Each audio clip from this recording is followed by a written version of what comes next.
இங்கே பாருங்க, நான் கையில் வச்சுருக்கேன் என்னதுன்னா மண்டை காரால். காரம் இவ்வளோ பெருசாக யாராவது பார்த்துருக்கீங்களா? ரொம்ப சூப்பராக இருக்கும் புளியா தண்ணி வச்சு சாப்பிட்டா. இந்த காரா மீனை தான் இங்கே புளியா தண்ணிக்காக ஆஞ்சிக்கிட்டு இருக்கோம். யாருங்க இதுக்கு வந்து பார்த்தீங்கன்னா செதில் இதெல்லாம் எதுவும் இருக்காது. நம்ம இந்த முள்ளை வெட்டிட்டு, ஆனால் கொஞ்சம் ஸ்ட்ராங்காக தான் இருக்கும் அந்த முள்ளுனா.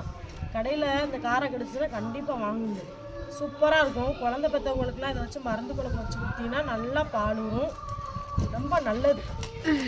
உடம்பு சரியில்லாதவங்களுக்குமே இதை வாங்கி புளியா தண்ணி வச்சு கொடுங்க. காய்ச்சல் தலைவலி இப்போ இருக்குல்ல, அவங்களுக்கு நல்லா வச்சு கொடுத்தீங்கன்னா அது புளியா தண்ணி பார்த்தீங்கன்னா மருந்து குழம்பு சொல்லுவாங்க. நல்லா சுட சுட சாப்பிடணும். நல்லா தண்ணியாக இருக்கும்ல, நல்லா சோத்தை போட்டு சோறை கொஞ்சம் போட்டு கொடையாக்கிட்டு நல்லா சுட சுட தட்டு நிறைய மிளகு ரசம் நினைக்கிட்டா அப்படி நிறைய ஊற்றி கொடுத்தீங்கன்னாக்கு காய்ச்சல் பறந்து ஓடிடும். அந்த அளவுக்கு சூப்பராக இருக்கும்.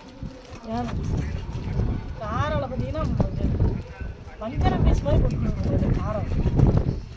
உங்கள் ஃப்ரெண்டு வாங்கிட்டு வந்தது. அதில் கருப்பட்டி இருக்குது.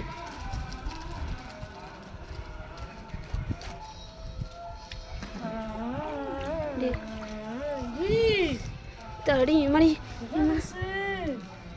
பார்க்கவே இல்லை, ஆஞ்சு போட்டது பாருங்க.